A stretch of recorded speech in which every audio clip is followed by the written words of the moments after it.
encuentra en el consultorio que está implicado dentro de la patogenia y los exostilos centrales. Tiene 4 pares de flagelos, presenta 2 núcleos punctales suma central y el trofozoito no tiene aparato de Golgi. Son diferencias que podrían venir en el examen. Si yo tengo, por ejemplo, describo un parásito que lo encuentro en alguna zona y puedo describir el trofozoito. Ahí están datos muy importantes que pueden servir para poder compararlo, por ejemplo, con tricomonas vaginales, que también tienen algunas estructuras similares, pero hay diferencias, por ejemplo, los pares de flagelos, el tener o no el aparato de Golgi, esas son diferencias importantes entre Giardia, por ejemplo, y tricomonas, y obviamente la forma de transmisión, porque esta forma es fecal oral, y en el caso de tricomonas es evidentemente sexual, aunque hay también transmisión por sexo oral también, pero eso lo vamos a ver posteriormente, ¿ya? El quiste, ¿no? El quiste de Giardia es más pequeñita, es más pequeñito, de 8 a 12 micras, es la forma infectante. Los quistes inmaduros tienen 2 núcleos y se denominan prequistes, y el caresoma nuclear puede tener una posición central. El ciclo biológico principalmente se da por ingesta de quistes en comida o agua contaminada, y luego hay eliminación de quistes y puede también eliminar trofozoitos. ¿Correcto? Esto es importante, la forma infectante es el quiste. La patogenia. Importante recordar que los trofozoitos se adhieren al epitelio. ¿Ok?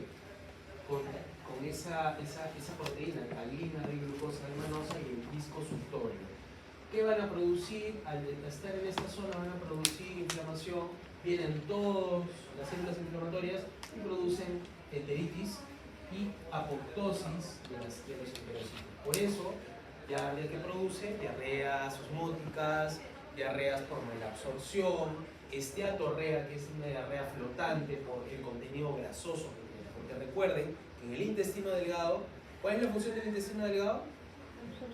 Absorber nutrientes. Si yo no absorbo los nutrientes, puedo tener a largo plazo desnutrición crónica o puedo tener a corto plazo también diarreas con abundante contenido osmótico, ¿no? Bien, entonces aquí recordar que hay factores dependientes del huésped que nos van a proteger. Uno de ellos, por ejemplo, es tener unas buenas defensas, una buena inmunoglobulina A, una buena producción de inmunoglobulina A y una respuesta de células T adecuada, la cual, por ejemplo, se ve alterada en pacientes viviendo con VIH por la lisis o la destrucción de las células T, CD4 especialmente por el virus de VIH. También tenemos respuesta inmune y barreras naturales, dentro de las cuales vamos a tener el moco, el peristaltismo, incluso las sales biliares, ¿no? ¿Ok? Eso es importante que lo recuerden. También tenemos factores dependientes del hospedador que están a favor de Giardia, como factores de histocompatibilidad, como microflora intestinal, y en contra de la proliferación como mucinas, óxido nítrico y alfa-defensinas. ¿Ok? Las manifestaciones clínicas ya les mencioné que lo más frecuente es tener diarrea, no es tener fiebre. Fiebre es lo menos infrecuente. Entonces, si hay un caso clínico de un niño preescolar o escolar que tiene diarreas o tiene fiebre, es altamente probable que pueda tener diarrea. Más aún, si yo en el examen adjunto que le han hecho una endoscopía digestiva alta, ya han encontrado trofozoitos con las características que les mencioné al principio, es eso, ¿no? Pero si yo, por ejemplo, hablo de que hago una colonoscopía y encuentro trofozoitos de tales características que producen bordes en botón de camisa, ya estamos hablando de otro parásito. Y acá vamos a hablar también de las características colónicas de un parásito más, que también invade el cuerpo, ¿verdad? Produce enteritis aguda, diarrea crónica, malabsorción con esteatorrea y pérdida de peso. El diagnóstico principalmente es a través de un examen directo, se puede hacer PCR también en heces, lo cual de rutina no lo hacemos, usualmente hacemos el examen de heces. ¿Ok? Tratamiento principalmente con metronidazol. Recordad que el metronidazol tiene sabor metálico, puede producir neutropenia, puede producir cefalea, mareos, y no se puede dar en conjunto con el alcohol porque produce un efecto. Dime. ¿Cuál es la prueba diagnóstica más adecuada para poder definir? Depende. Depende de muchas situaciones. Es que lo que pasa es que no podemos etiquetar como un gol estándar a algo. Por ejemplo, hay diferentes pruebas diagnósticas. Por ejemplo, Yo puedo obtener una biopsia de duodeno y puedo encontrar un trofosodito de Yardia.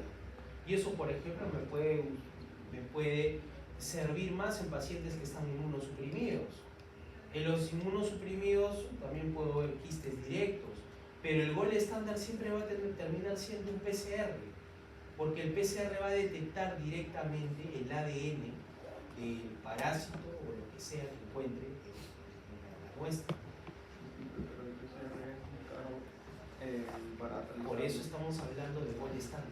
El gol estándar es el patrón de oro, el parámetro contra el que tú vas a comparar una prueba que tú quieras someter a, por ejemplo, tú descubres una prueba, la prueba X, y tú quieres someterla en comparación en un estudio clínico, un estudio observacional, un estudio de validez diagnóstica, siempre lo vas a tener que someter versus el gol estándar. Siempre, siempre lo vas a hacer. ¿Eso le podría ganar al gol estándar? Podría ser, pero es bien raro que le gane a un PCR, pues, ¿no? Porque el PCR usualmente detecta lo que es el ADN. No hay otra cosa más que eso, no hay más que eso. ¿Cuál es la que se usa más en Perú?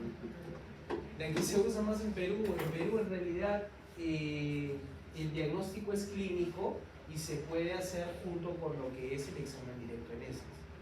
Es lo que más se usa. De manera habitual no se usan PCRs en Perú para diagnosticar. El precio de un PCR, de un examen de heces, es 3 soles, 4 soles. Un PCR como estos probablemente esté costando 100, 150 soles. Hay una diferencia bastante, ¿no? Una diferencia bastante marcada entre un precio de un otro. Sí, dime. ¿Sería que el gol estándar es el que tiene mayor sensibilidad? Depende también, pero el gol estándar es con el que yo puedo diagnosticar al enfermo que está enfermo, bueno. O sea, puedo diagnosticar como enfermo el que está enfermo y puedo diagnosticar como sano el que está sano, al que no está enfermo, y eso se llama sensibilidad. Y lo otro de diagnosticar como un enfermo el que está sano es especificidad. Son dos conceptos que una prueba idealmente tiene que tener ambos. Muchas veces no las tiene. No las tiene. Llega a una sensibilidad de 98, 99 y la especificidad llega a 85, 90. ¿Ya? Estos tipos de parámetros para nosotros hacer el diagnóstico van a depender de estudios poblacionales y de los estudios que encontremos, ¿no?, en la literatura. Pero todo va a depender de todo. Si bien es cierto, ustedes le dicen, no, este es el gol estándar. Y ahí lo que su compañero dice, ¿no? En Perú, ¿cuál es lo más frecuente? ¿Se hace o no se hace? De manera habitual no se hace. Lo que se hace es un examen de heces directo, ¿no? Si yo tengo un paciente inmunosuprimido y tengo una prueba de anticuerpos, pues en ese paciente el anticuerpo probablemente no me funcione tan igual como otro tipo de paciente. Por eso esto es variable, ¿no? Esto es variable y pues va a depender también del precio, costo-beneficio, costo-eficacia, ¿no? Y eso son otro tipo de parámetros. Bueno, luego viene un Ballantine coli. Ballantine coli pues es importante porque está en todo el mundo, claro, como Yardia también, como la mayoría de parásitos. Es importante por esto, porque es el más grande de los protozoos, tiene una forma bastante especial, es ciliado y es el único ciliado encontrado en el intestino grueso. Si yo les digo, ¿no?, paciente con diarrea, ¿no?, que tiene inflamación colónica y que en la biopsia se encontró un parásito ciliado, ¿no? ¿Pondrían en Tameva? ¿Pondrían en Yardia? No. Y el tipo de exámenes que llevamos son así, ya, para que más o menos sepan. Los principales reservorios son los chanchitos, a ellos no les hace nada, ellos no tienen ninguna lesión.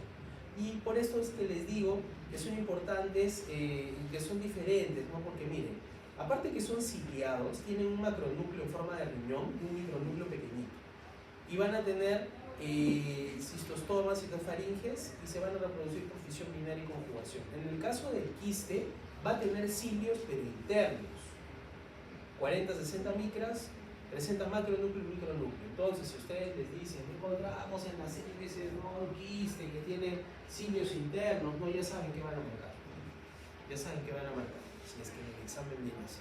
El ciclo biológico igual, el paciente ingiere un quiste de un contaminado, ¿no?, por heces de cerdos o de otro externos principalmente, y pues se aloja a nivel colónico y produce úlceras también, produce úlceras, ¿ya?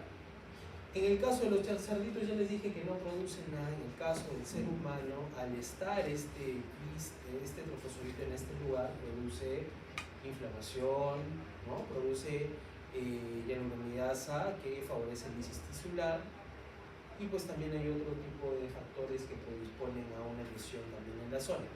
Pero principalmente lo que tienen que recordar es que hay personas, como en toda enfermedad, portadores. ¿Cuál es el porcentaje de portadores de enfermedad histolítica? 90%, ¿no? En la aguda hacen diarreas agudas, disentéricas, y en la crónica hacen heces con moco sin sangre, ¿no? Según lo que dice aquí. Y recordar, miren, localización más frecuente en úlceras es rectos sigmoides, a diferencia de enfermedad histolítica, que es en el colon transverso. Podría venir también una pregunta con respecto a eso. ¿Y qué lesiones se encuentran? Lesiones de cuello ancho, borde edematoso con tejido necrótico. ¿Ok? ¿Sí?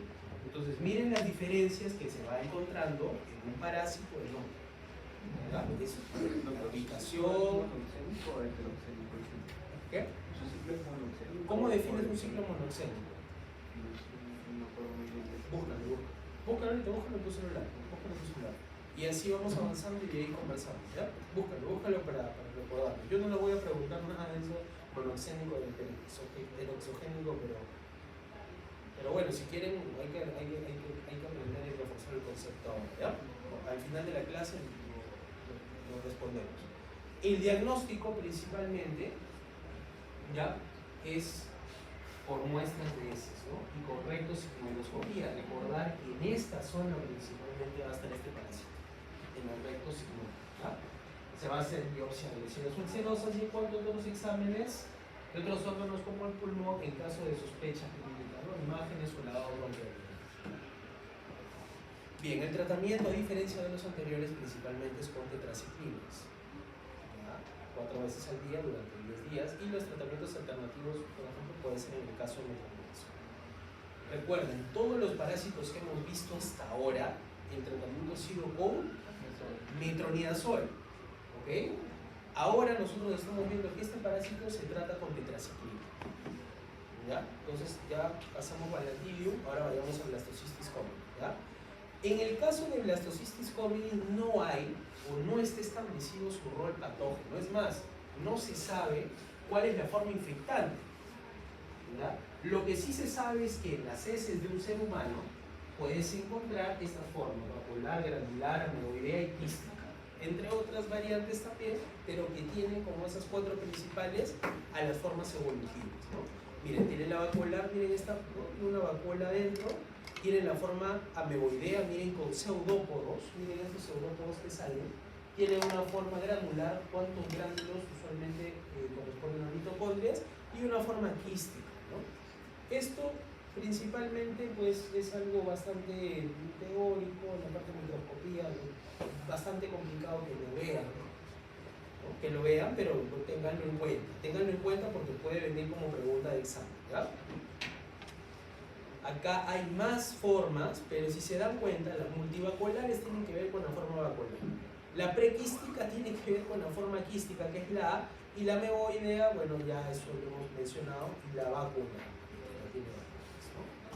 El ciclo biológico, miren, es lo que comentaba, no se sabe la forma infectada, no se conoce, pero en las heces del ser humano está infectado. ¿Qué vamos a encontrar? Formas quísticas, formas vaculares, formas granulares y formas ameoideas, entre otras formas. Pero estas 4 son las principales.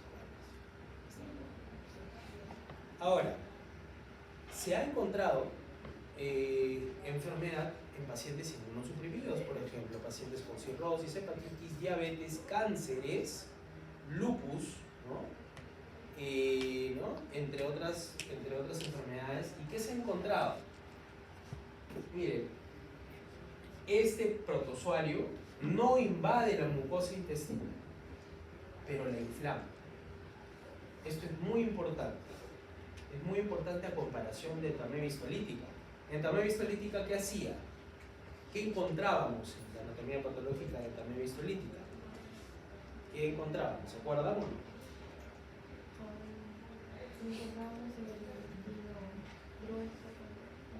Claro, perfecto. ¿Se acuerdan esas fotitos que les puse del caso clínico de entamoeba histolítica? ¿Qué encontraron en esa anatomía patológica dentro de la entamoeba?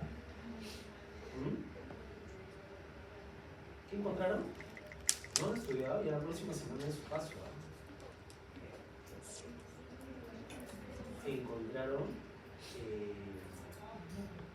eritrocitos, eritrofagocitosis, lo que no encuentras en no lo vas a encontrar. Y lo encuentras incluido en la mucosa, en cambio aquí no, porque solamente se posa encima de la mucosa, no le hace daño. La inflama sí, pero no le invade. Esa es una gran diferencia que tiene este parásito con otros también. Por ejemplo, el que produce úlcera, el anterior, sí invade la mucosa. Por eso produce una úlcera. Este no. Porque en ese sentido, cuando usted haga una colonoscopia acá, no va a encontrar ninguna úlcera. Podría encontrar una colitis o una inflamación, pero no va a encontrar úlceras. Y usualmente, si es que hay una clínica, va a encontrar inflamación en el colon, ¿no? En el colon, ¿verdad? Muy bien. Manifestaciones clínicas. En los inmunocompetentes, diarrea, vómito, dolor abdominal, flatulencia. En los inmunosuprimidos, principalmente diarrea crónica. Usualmente este parásito lo podemos encontrar en pacientes con VIH, en pacientes con cirrosis, diabéticos, ¿no? Que por su propia alteración de la microflora y pues, de la circulación portal, en el caso de los cirróticos, en el caso de los pacientes viviendo con VIH, la depresión de linfocitos T, vamos a encontrarlos con mayor frecuencia y con síntomas incluso de mayor severidad. El diagnóstico de laboratorio es mediante la observación del examen coproparasitológico, pero necesitamos unas tensiones, ¿no?, diferentes como estas de aquí, que son frotis de heces teñidas con Giemsa, hematoxilina férrica y tensión tricrónica. Y vamos a encontrar, miren, la forma vacuolar, la forma quística, la forma megoidea, miren cómo está con los pseudópodos, y la forma granular. Esto es lo que vamos a observar. ¿Esto es un microscopio de qué tipo? Este microscopio electrónico. Esto no lo vamos a observar en el microscopio electrónico. En el microscopio de aquí, así se ve. Esto sí se puede ver, pero más detalle que en el microscopio electrónico. El tratamiento con metronidazol, principalmente, metronidazol. ¿Okay? Hay otras alternativas, por ejemplo, en una gestante o en otro tipo de pacientes. Y pasemos a al último parásito, Trichomonas vaginalis. Trichomonas vaginalis es un parásito que tiene transmisión sexual. Te contagias o te transmiten tricomonas a través del acto sexual. ¿Ok? ¿Sí? Predomina en mujeres en edad fértil de 16 a 35 años y el trofozoito es la forma usual infectante del parásito. A diferencia de los anteriores, que es el quiste, en este caso es el trofozoito. Y de tricomonas no se observan quistes. Hay algunos reportes de pseudoquistes, pero quistes no hay. Entonces la forma es, ¿cuál es la forma infectante? El trofozoito, que se transmite vía sexual. ¿Ya? Mide de 7 a 23 micrómetros. Los cultivos no se realizan de manera usual, pero si lo hacen van a encontrar ustedes unos protozoarios de forma uniforme, en forma de perita, o ovoides, ¿no? Son más pequeños y los flagelos son desiguales, poseen 5 flagelos a diferencia del otro, el anterior de Giardia, 4 de ellos anteriores y uno posterior, y tienen la capacidad de generar pseudópodos gruesos. Su citoplasma contiene el aparato de Golgi a diferencia de Giardia, ¿ok? Y gránulos de glucógeno se localizan en el tracto genital inferior en las mujeres y en los varones se localizan en la uretra y la próstata. Es frecuente la prostatitis aguda en pacientes jóvenes, 20 a 25 años, es frecuente. ¿Ok? ¿Dónde más lo voy a encontrar? A veces hago un Papa Nicolau, una secreción cervical y observo ahí una pneumonía. Ciclo biológico, transmisión, sí. Principalmente en mujeres, ¿no? Porque ellas son las que más van a tener este parásito. La transmisión es principalmente por sexo, ¿ya? Por sexo, ¿sí? Y la patogenia tiene que ver con mecanismos dependientes de contacto e independientes de contacto. Los dependientes de contacto tienen que ver con la unión del parásito y la célula epitelial y su posterior lisis a través de proteínas de membrana, como son AP120, AP31, AP63 y AP51. Y la unión entre el parásito y el eritrocito y lisis también de con B-lactosa y N-acetil-BD y glucosamina. Y los mecanismos independientes de contacto, ¿cuáles son? El ciclo hormonal de la mujer. ¿Por qué? Porque usualmente cuando hay disminución de estrógenos, estos parásitos pueden aprovechar ese déficit de estrógenos y proliferar por cambios del pH, ¿okay? A nivel. ¿Cuáles son las manifestaciones clínicas? Miren, en las mujeres principalmente lo que produce este parásito es flujo vaginal. Un flujo vaginal espumoso, verdoso, amarillento, ¿ok? Y el cuello uterino, cuando ustedes ponen el espéculo, ven el cuello uterino con puntitos rojos, como si fuera una fresa. ¿Ya? Puede producir en gestantes parto pretérmino. ¿Qué quiere decir? Que un niño nazca pretérmino, porque altera, puede producir ruptura prematura mitral. En el caso del recién nacido puede tener infección urinaria o puede tener neumonías. Y en el caso de adultos se ha descrito que por sexo oral algunos han presentado neumonía por este parásito. ¿Okay? En el caso de los varones, principalmente se ubica a nivel prostático y a nivel uretral, pero también puede producir inflamación del glande, inflamación del prepucio, una balanopostitis, puede producir inflamación del epidídimo y de la próstata. ¿Okay? ¿Qué produce esto? En ambos pacientes, a corto, a largo plazo, en infecciones a repetición, principalmente mujeres con flujo, puede producir enfermedad pélvica inflamatoria. Porque al haber una migración de la parte cervical o de la parte o ascender, puede haber toma de parametrios y esto puede producir a largo plazo infertilidad. ¿Okay? Por eso es importante diagnosticar estas situaciones de transmisión sexual y tratarlas a tiempo, ¿no? Porque podrían producir infertilidad. Y esto es lo que se ve.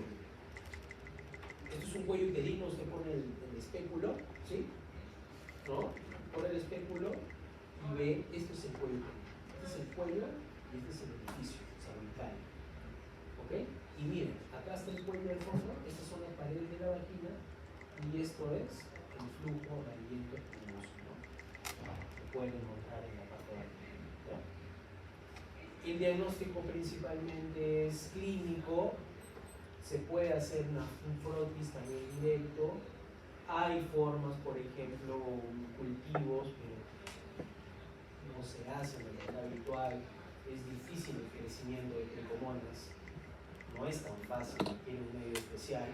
Otro dispositivo para cultivar tricomonas con una sensibilidad de 87% y una especificidad en 100 es ese Impouch acá TV, ¿no? Es un método eficaz, más eficaz que el examen microscópico directo, y también pues, pueden hacer PCR, ¿no?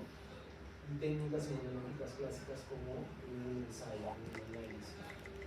Y aquí pues adjunto un artículo interesante también que nos dice cómo ya en los últimos tiempos se está promoviendo el autotesteo tanto de infecciones de transmisión sexual, por ejemplo, el virus del papiloma humano, y en este caso, por ejemplo, tricomonas, a través de dar a una mujer un hisopo y un medio de cultivo, un medio de celular líquido para que puedan proliferar el ADN y puedan mantenerse las células y luego hacer un PCR, ¿ok?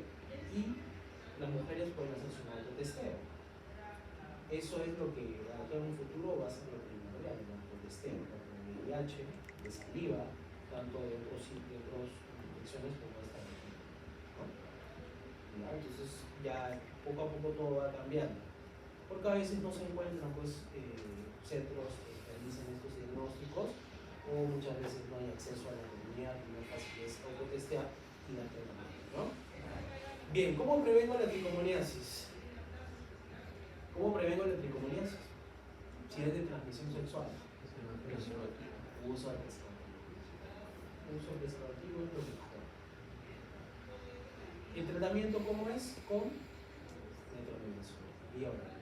También pueden usarse óvulos, pero principalmente el tratamiento es por vía oral, ¿okay? Con metronidazol por 7 a 10 días.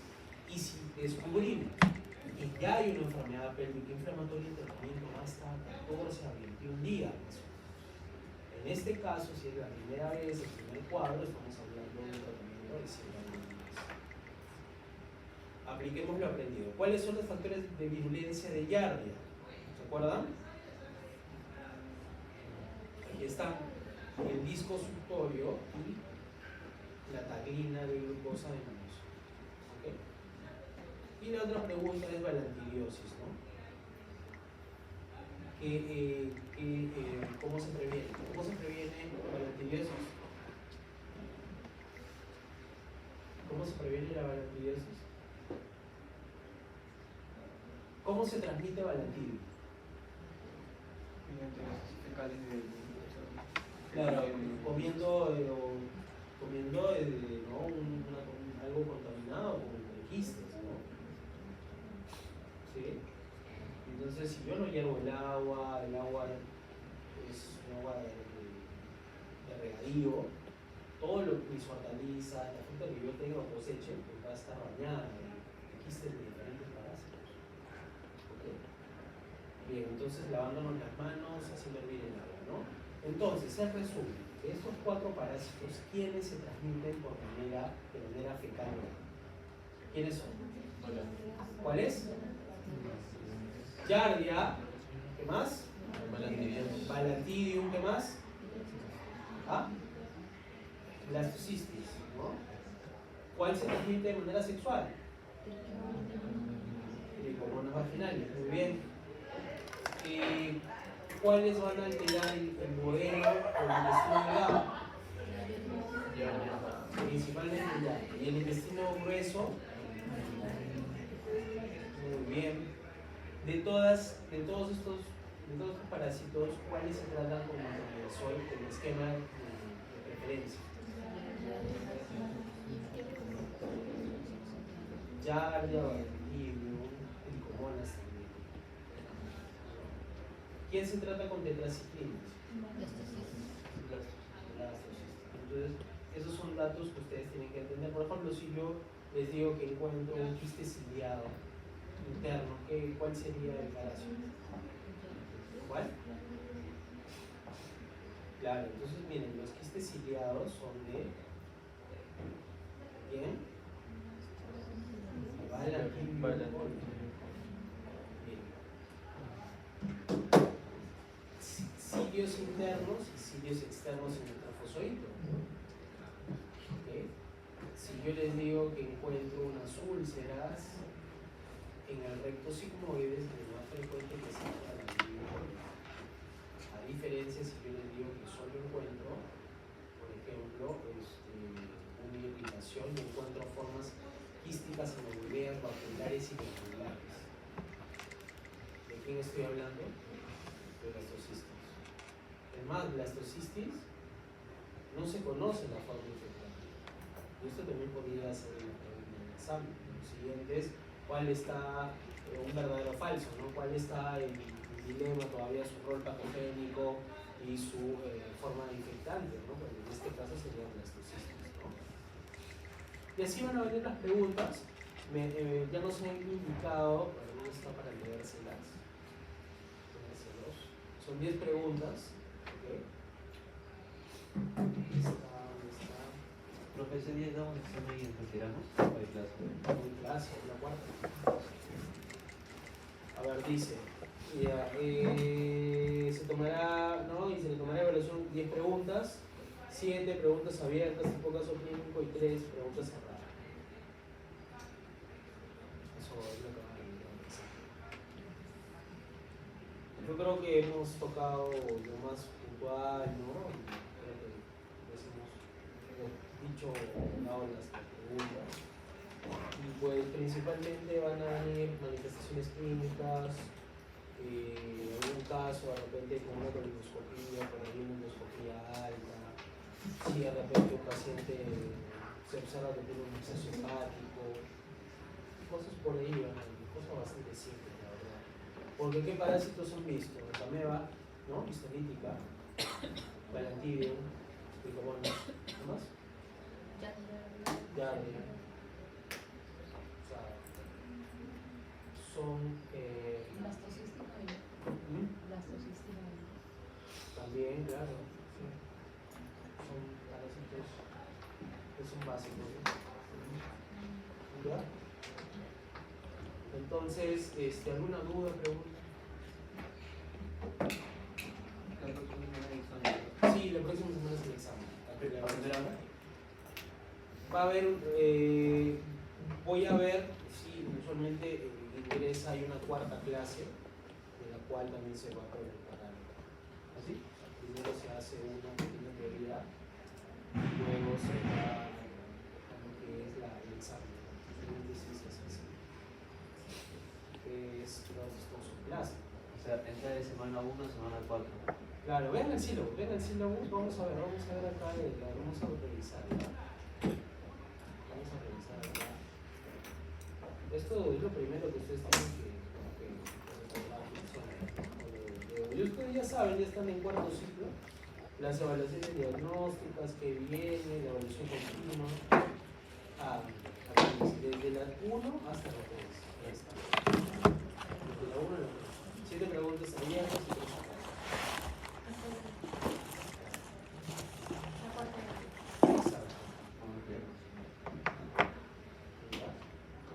Entonces ustedes ya saben cómo es, creo que están bien preparados, no creo que haya dificultades.